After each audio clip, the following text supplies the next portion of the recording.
বাংলাদেশ সামরিক বাহিনীতে যুক্ত হতে যাচ্ছে নতুন একটা ট্যাঙ্ক। এটার নাম হচ্ছে কাপনাল 10।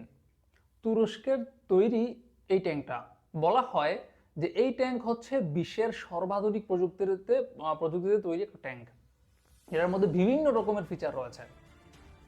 সামরিক দিক থেকে এই ট্যাঙ্কটাকে বিশ্বের সর্বোচ্চ, মানে বিশ্বের সবচেয়ে শক্তিশালী যে ট্যাঙ্কগুলো রয়েছে তাদের একটা ধরা হয়। এবং এটা যে প্রস্তুত করেছে FNSS কোম্পানি, সেটা হচ্ছে তুরস্কের একটা বিখ্যাত কোম্পানি, এবং বলা হয় সামরিক অস্ত্র তৈরি করে, মানে সামরিক বাহিনীর যে সরঞ্জাম রয়েছে, বিভিন্ন ধরনের অস্ত্র, ট্যাঙ্ক বা আনুষঙ্গিক যেসব বিষয় রয়েছে, যেসব যন্ত্রপাতি রয়েছে, এসব সামরিক যন্ত্রপাতি যারা বা যেসব প্রতিষ্ঠান তৈরি করে তাদের মধ্যে এই FNSS হচ্ছে সর্বোচ্চ পর্যায়ের, মানে শীর্ষ যে প্রতিষ্ঠানগুলো রয়েছে তাদের মধ্যে একটা হচ্ছে FNSS।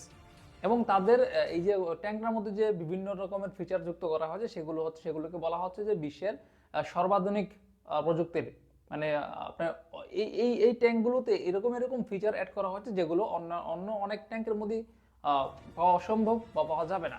তো এই ট্যাঙ্কটা যুক্ত হতে যাচ্ছে বাংলাদেশের সামরিক বাহিনীতে। স্বাভাবিকভাবেই বাংলাদেশের যে সেনাবাহিনী, আমরা যেটা জানি যে বাংলাদেশ সেনাবাহিনী তো চৌকস সেনাবাহিনী। বর্তমান বিশ্বের 37তম শক্তিশালী দেশ হচ্ছে, সামরিক শক্তিতে 37তম শক্তিশালী দেশ হচ্ছে বাংলাদেশ। যদি বাংলাদেশের সামরিক বাহিনীতে এরকম অত্যাধুনিক প্রযুক্তির যুদ্ধ বিমান, ট্যাঙ্ক বা সামরিক যেসব অস্ত্র রয়েছে, বা বিমান বাহিনী এবং নৌবাহিনীতে যেসব অত্যাধুনিক অস্ত্রগুলো যদি যুক্ত হয়, নিশ্চিতভাবেই বাংলাদেশের এই যে গ্রাফটা, যেখানে তারা এখন এই মুহূর্তে 37 নম্বরে রয়েছে, সেটা তরতর করে উপরের দিকে উঠবে। শুধুমাত্র প্রয়োজন অস্ত্র। কৌশল বা বুদ্ধিতে বাংলাদেশের সেনাবাহিনীর ধারে কাছেও কেউ আসতে পারবে বলে আমার মনে হয় না।